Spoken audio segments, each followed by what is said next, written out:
悲愴奇案嚟啦！今日咧同大家講一宗咧失槍案喎。喺講之前咧，首先會同大家講下澳門嘅一啲歷史啦。因為奇案排第二，歷史排第一，就係司院咧做呢個奇案嘅初衷嚟嘅。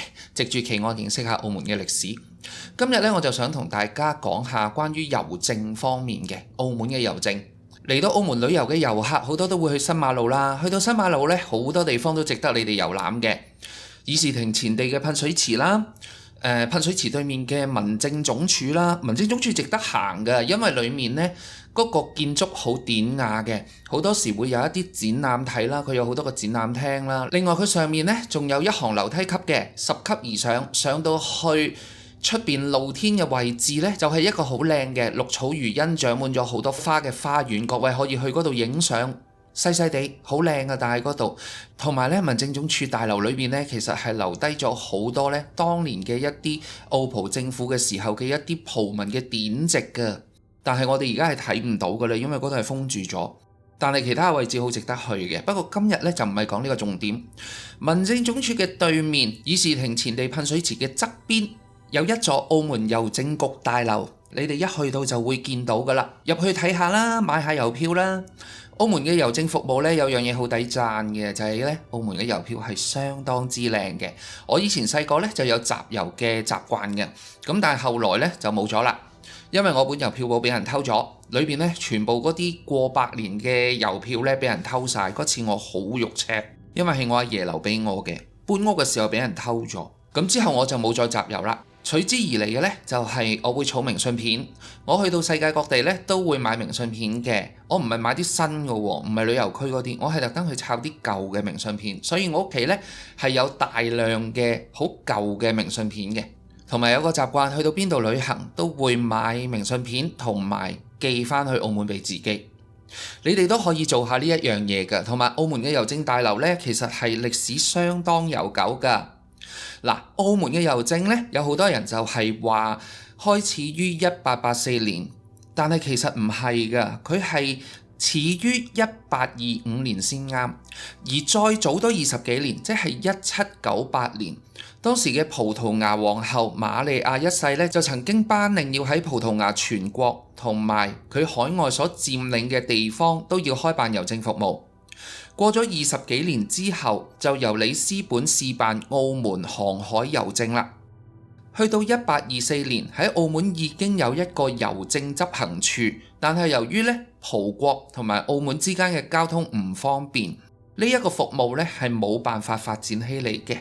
因為譬如喺葡國嘅一封信過嚟就要用海郵啦。當時一隻船12月出航，要去到第二年嘅6月先至可以到澳門嘅，要行半年以上。整個旅程有好多航道都係大風大浪，相當之兇險嘅。成個航程裏邊仲要有海盜喎，咁所以呢個郵政服務就做得好難啦。去到1798年3月23號，當時葡國屬地印度總督庫尼亞梅內鐸斯就根據女王嘅命令同埋海上事務以及海外領地國際秘書發出咗一篇公文，決定要喺葡屬嘅印度建立郵局。咁當時要點樣計郵費呢？都有一個指令嘅，就係話當時葡國印度嘅收費係要以葡萄牙同埋巴西之間嗰個郵費嚟到做標準嘅。佢哋決定咗對果亞同莫桑比克、澳門、布拉薩、羅內呢一啲佢哋屬地嘅信件郵資都做咗一個適當嘅調整。通過投票一致決定，嚟自莫桑比克同埋澳門嘅郵件如果係1/2安士，每一封就要收郵資，就係50個雷亞爾。雷亞爾係一個當時葡萄牙同埋巴西先至會用嘅幣值嚟嘅。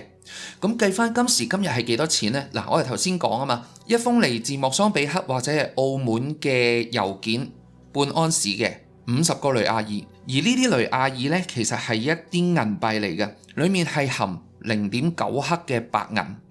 0.9克嘅白銀喺今時今日嘅價格啱啱就係1蚊美金。所以如果當時50個雷亞爾即係話寄一封信係收緊依家嘅50蚊美金。呢個同我哋今時今日呢 send 一封 email 俾對方，咁就過咗去嗰下呢，真係完全係天同埋地。去到1798年4月28號，駛經里約熱內盧嘅航線勤奮號載住咗建立葡屬印度郵局嘅法令，就起航前往澳門咯。呢一隻船呢，4月28號出發啊嘛，一路駛到11月4號先至由巴西抵達澳門。呢個法令裏面帶咗一個任命嘅，就係任命一位住喺澳門嘅富紳約瑟科英布拉成為澳門海郵嘅第一任局長。科英布拉咧好有錢嘅喎，佢喺澳門嘅議事亭前地啦，同埋天通街啦有幾間屋嘅。而佢個仔啊，文森特科英布拉咧就係澳門第2任嘅海郵局局長啦，但係佢做咗冇咯，好快就卸任啦。因為嗰陣時啊，澳門嘅郵政服務真係超差嘅。咁你作為一個超差嘅政府部門嘅官員呢，咁你係好危險噶嘛，位高勢危，所以佢好快就唔做啦。有冇呢啲歷史根據呢？我可以話俾大家聽嘅。1833年6月22號，東印度公司呢有一個特選委員會。佢就俾咗一封信澳門當時嘅總督，就要投訴喎。我哋有一箱信件，4年前嘅12月4號喺加爾各答郵政總局交咗俾葡萄牙商船大膽號運嚟澳門，諗住呢就俾佢哋嘅委員會主席嘅，裏邊有118封信函。呢一箱郵件到咗澳門之後，竟然擺咗喺澳葡海關3年半都仲未發出去。直至到6月22號先至俾人發現。為咗呢件事呢，東印度公司特選委員會呢就特登寫咗封信俾澳督，就發爛渣嘅。不過話時話啦，嗰啲信壓咗喺海關3年半呢，應該都係同政治有關嘅，冇咁簡單嘅嗰件事。不過亦都顯示出咧，如果你冇一個好嘅郵政服務咧，咁你寄信收信嗰下嘢咧，都變得好唔透明啊！即係寄咗信去，又唔知對方收唔收到，係咪啊？啲信一來一回都要成年喎，咁真係唔係辦法噶嘛？呢個又唔做，嗰個又唔做啦。去到1840年12月，即係7年之後，海郵局嘅局長咧就唔係葡萄牙人做咯，係俾咗英國人做喎。當時咧，葡萄牙政府就係任命咗英國政府喺澳門嘅代表約瑟斯頓 A.R. Johnston 做咗澳門海郵局嘅局長。其實澳門嘅郵政咧，去到1870年代咧都係做得唔好嘅，但係喺1878年萬國郵政就喺瑞士成立咗啊嘛。咁喺呢個國際郵政組織協助之下，並且係得到香港方面嘅郵船協助，咁澳門嘅郵務咧就開始順利咁樣得到發展啦。所以我成日都話香港、澳門根本就姊妹城市嚟嘅，澳門冇咗香港咧就真係搞唔掂嘅，而香港冇咗澳門咧又冇嘢玩喎。1年之後，1869年嘅6月，澳督就頒咗個命令，就委任咗一位葡人蘇莎做澳門航海郵政總監，並且喺加勒塘街同埋水坑尾嘅交界設立咗一個好簡陋嘅郵局。但係呢一個呢，只係澳門郵局嘅雛形。當時澳門呢仲未有自己嘅郵票嘅，咁如果要寄信要點樣做呢？就係貼個香港郵票啦。但係個 shop 呢依然係澳門嘅喎。所以如果而家有啲人呢可以揾到一啲以前用過嘅信封呢，連住一個香港郵票，再揼住一個澳門 shop 呢，呢個信封就係好珍貴嘅，千祈唔好揼咗佢。頭先講過呢個咁簡陋嘅郵政服務啦，當然唔能夠滿足到澳門嘅需求啦。咁當澳門加入咗世界郵聯之後呢，就喺1884年正式成立咗郵政局啦。蘇莎繼續做局長，但係當時咧好少人做嘢嘅啫，只有一個出納主任同埋3個郵差。當時嘅人咧就唔係叫呢度做郵局嘅，係叫佢做澳門書信館，隸屬於澳葡政府時代嘅公務局。去到1885年喺南環街嗰度咧就落成咗一個新嘅地址，佢嘅位置即係今時今日南通商業中心嘅大廈。嗱，頭先我講咗好多唔同嘅地名啦，咁啊各位唔需要緊張嘅，我會將佢哋當時嘅位置咧就擺翻喺我 Patreon 裏邊，咁大家咧篤翻落去咧就可以睇到，即係而家大概邊個位置噶啦。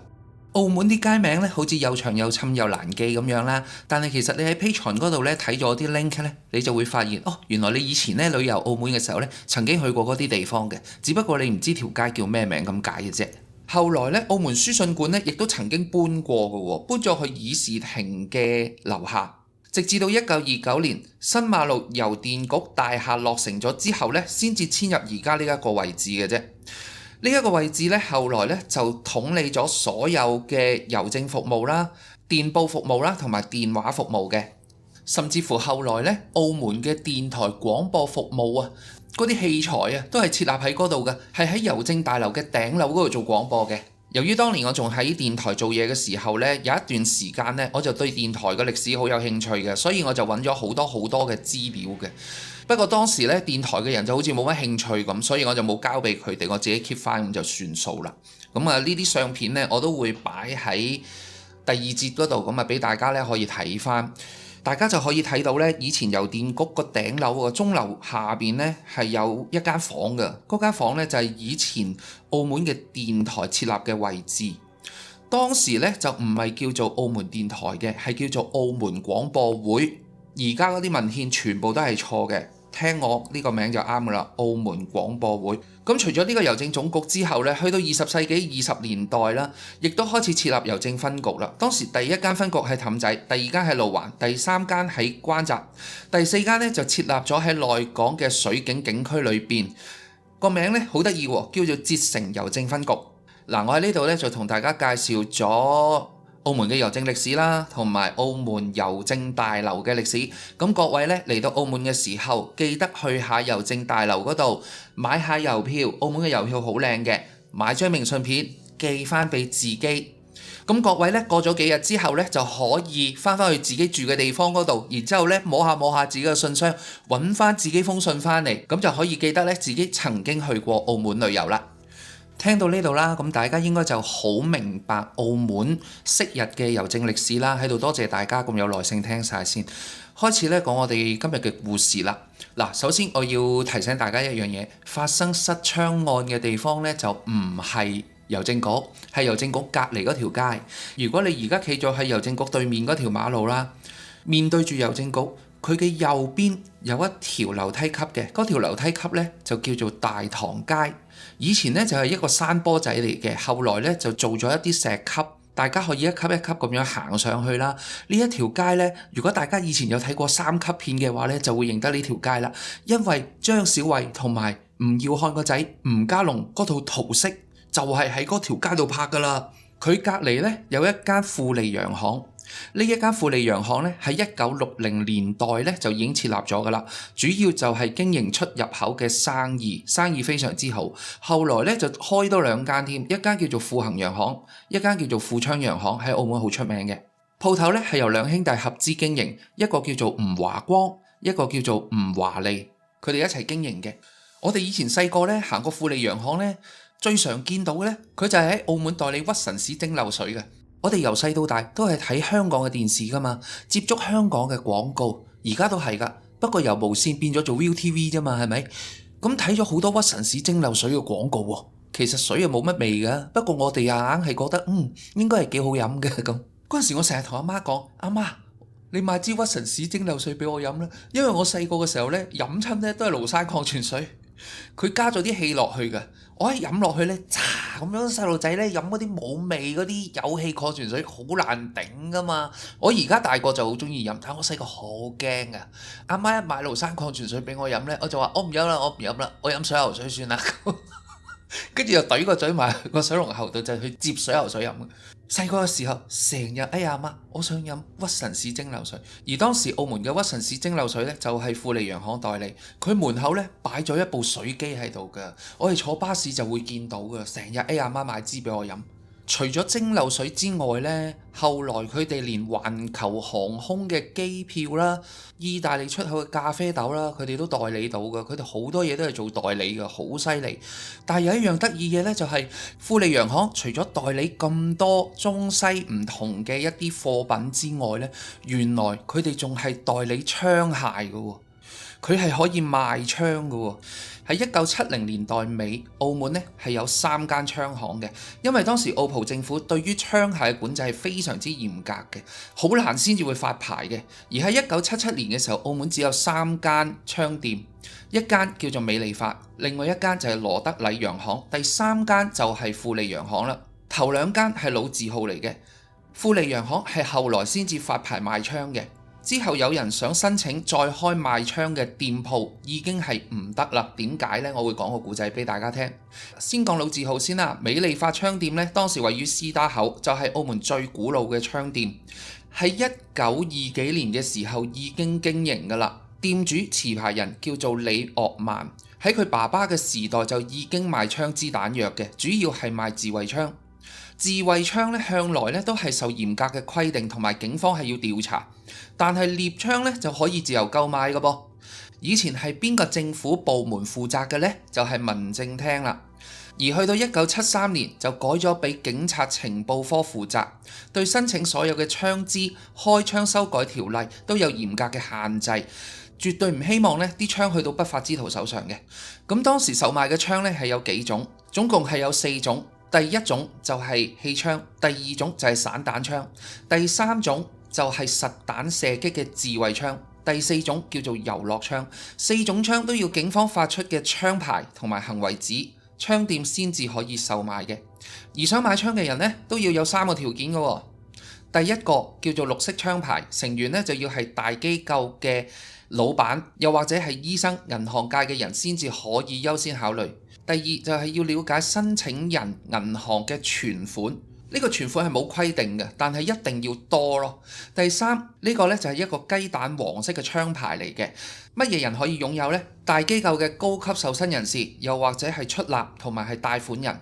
申請嘅時候呢，所屬嘅機構老闆係要做擔保，而且要詳細咁樣寫佢住嘅地址啦、槍支嘅類型啦，而職員離職嘅時候呢，係要還槍嘅。如果唔交嘅時候呢，個擔保人要即刻報警，同埋要告知當局。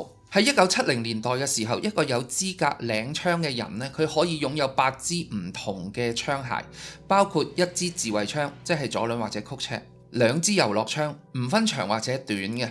另外仲可以擁有射擊準確嘅槍2支，獵槍3支。嗱，除咗支獵槍係可以喺海島市，即係氹仔路環嗰啲曠野嗰度射擊之外，因為嗰陣時咧係仲有人去打獵嘅，咁佢哋咪去氹仔嗰啲荒野啊，去路環啊嗰啲荒野嗰度打獵咯。淨係支獵槍可以用嘅啫，其他各類槍械咧，只要獲准先至可以喺指定嘅射擊場裏邊射擊嘅，而且咧係分咗3種牌照。去到1976年之後呢，仲有個新規定添，就係長短槍指定要喺路環譚公廟後邊保安隊嘅練靶場嗰度練習，我哋澳門人就知㗎啦。短槍有時亦可以申請喺青州禁區練靶場嗰度練習，而自衛槍有規定嘅，就係個槍管唔可以長過4英寸，曲尺嘅槍管係唔可以超過3英寸。新領牌嘅時候呢，係可以攞100粒子彈，以後每年50粒。而遊樂槍嘅子彈呢，每一個人一季呢就係會俾500粒子彈。呢一啲子彈呢係用嚟練習嘅，用嘅時候呢，自己事先要向有關當局實報實銷。唔單止咁㗎，旁邊仲要有警察在場監督，射晒所有子彈啦，先至可以再申請，以防練習者虛報。喺1975年之前呢，係可以以個人嘅身份向政府申領槍牌同埋練習嘅。但係去到1976年嘅時候呢，政府就發咗一個新規定啦，就係一定要加入咗槍會先至可以作實彈射擊嘅練習。咁所以喺1976年7月1號開始，澳門同時就有2間槍會成立啦。一間叫做國際槍會，另一間叫做遊樂射擊槍會。另外仲有一間咧係叫做澳門槍會嘅，但係後來已經停止活動啦。而國際槍會嘅會長咧就係我頭先所講嘅美利發槍店嘅老闆李岳萬啦。喺1977年嘅時候咧，呢一個槍會大概有110幾個會員，每個會員每個月要俾20蚊嘅。遊樂射擊槍會就有大約130幾人，每個月就要俾10蚊。兩個槍會嘅成員裡面呢，有中國人啦、葡籍人士啦、印尼人、日本人都有嘅，佢哋都係業餘嘅。工作方面多數就係商人、公務員同埋公司職員。但係嗰陣時已經有個傳說㗎啦，就話裏邊好多神槍手嘅。聽完頭先所講嘅呢啲槍店同埋槍會嘅歷史，大家就知道啦。其實澳門某一個階層嘅人士的而且確係可以擁有槍械，而當時澳門亦都係有3間嘅洋行係售賣槍支，另外亦都有成立槍會。點解我要同大家分享咁多關於澳門嚴格管束槍械嘅內容？主要原因就係因為以前有好多香港嘅劫案，佢哋嘅槍械其實係喺澳門購買嘅。我手上有一本奇書，1980年天地圖書有限公司出版嘅，作者叫做張成。呢本書嘅書名叫做《港澳大罪案揭秘》，裏邊有好詳細咁樣寫咗呢，原來當時好多香港嘅人，當佢哋要做案嘅時候，佢哋要揾槍，好多係經澳門揾咗槍之後，就用走私嘅方法將佢帶到去香港，然之後作案嘅。既然有一個咁樣嘅需求，所以香港同埋澳門嘅警方不嬲都係有聯繫，用盡所有嘅方法去阻止呢啲非法嘅槍械流出市面，又或者被運到去香港嘅。一陣嘅故仔呢，就會有一啲咁樣嘅內容話俾大家聽㗎啦。交代晒呢啲嘢之後，咁而家我就講呢宗案件咯噃。喺1977年嘅4月4號，位於新馬路2號 C 同埋 D 嘅富利洋行，喺朝頭早9點鐘，咁啲職員呢就返工啦。一行到入去，哇，事態不妙。發現被賊光顧喎，放喺閣樓裏邊呢，2個大小嘅夾萬同埋一個載有長槍嘅鐵箱都被撬開，總共呢就係攞咗7000蚊嘅現金，以及係53支唔同口徑嘅長短槍械，子彈都攞咗8600發。呢一批嘅槍支佢嘅價值呢係超過6萬蚊嘅。洋行裏面嘅職員馬上就打電話俾吳華光老闆知啦。而吳華光咧，亦都馬上向司警報警啦。司警接報之後，好近啫，龍松街一條斜路落咗嚟，就去到現場嗰度調查同埋錄取指模啦。喺呢一宗偷竊槍械案發生咗之後咧，警方就知道，哇，唔見咗50幾支槍，8000幾粒子彈，事態好嚴重喎。即刻第一時間打咗電話俾香港嘅警方，話俾佢哋聽協助調查，提醒佢哋快啲喺香港嘅港澳碼頭嗰度加強檢查旅客嘅行李，睇下有冇槍支喺裏邊。而澳門當局方面呢，就已經馬上加強咗水陸兩方面嘅追查措施。水警就馬上加緊調查出入口嘅船隻啦，同埋啲旅客嘅行李啦，亦都喺碼頭裏邊呢採取咗當時最先進嘅雷達金屬探測器，檢查出口貨品同埋其他物件嘅。而治安警察方面呢，澳門咧係分司警同埋治安警嘅嚇。司警呢，即係好似香港嗰啲重案啊、CID 啊嗰啲咁樣啦，而治安警呢，就係着住警察制服維持澳門治安嗰啲，我哋叫治安警。治安警方面呢，亦都廣泛咁樣展開調查啦。咁而司警同埋治安警當時亦都係有情報科嘅，即係政治部啦。頭先講過攞槍牌就歸佢哋管噶嘛。亦都係加入咗警員咧，去到市內各區同埋離島方面咧，係進行調查嘅。仲有便衣探員喺成個澳門唔同嘅公共場所同埋一啲偏僻處去注意有冇一啲可疑人士，繼續去揾線索嘅。話說喺4月4號嗰日，富利洋行嘅職員阿明，佢喺朝頭早9點鐘返工，一開咗門之後咧，已經發現成間店裏邊好亂啦，懷疑咧就俾賊光顧，即刻就周圍睇啦。位於2樓嘅樓梯邊嗰度咧係有個雜物房嘅，已經俾人撬爛咗啦。跟住佢就上閣樓，發現放置喺老闆辦公室裏邊嘅2個夾萬都俾賊抬咗出嚟，放咗喺辦公室門外嘅地下嗰度，而且亦都係被撬開，攞咗夾萬裏邊38支左輪。現款7000幾蚊，而地下嘅職員辦公室呢，亦都俾賊就係撬開晒裏面嘅夾萬，攞咗一批長槍、獵槍以及一大批子彈。稍後呢，另一名職員呢亦都返工咯，佢亦都立刻咧打電話俾老闆啦。老闆趕到現場呢，就向司警報案啦。咁當時呢個消息就係話呢一批俾人攞咗嘅槍呢，有一部分呢係有顧客訂咗嘅，槍上面呢係有顧客嘅名嘅。另外仲有部分呢係持槍人士練靶之後呢存放喺嗰度嘅。話時話喺呢一件事發生咗之後呢，原來富利洋行已經唔係第一次俾人爆竊㗎啦，佢喺之前亦都俾人爆竊過一次。究竟嗰一次發生咗啲咩事呢？各位密友當然亦都會好奇怪啦，點解一間有槍嘅洋行咁容易就會俾人爆到入去呢？應該係守衛森嚴先啱㗎，點解會俾人爆到入去嘅呢？原來呢啲事呢同少少歷史有關㗎喎。而喺呢一宗槍械偷竊案發生咗之後，個後續又係點樣呢？嗰一批槍用咗幾長嘅時間先至可以揾翻嚟呢？對香港同埋澳門之間嘅治安有冇受到影響呢？下一節我哋會繼續講落去嘅。喺度首先多謝各位聽咗我哋第一節免費內容先。如果大家中意聽嘅，繼續支持我哋嘅 Patreon。我哋喺呢一節奇案失槍嘅第2節再同大家全盤交代整個事情嘅經過同埋故事嘅發展。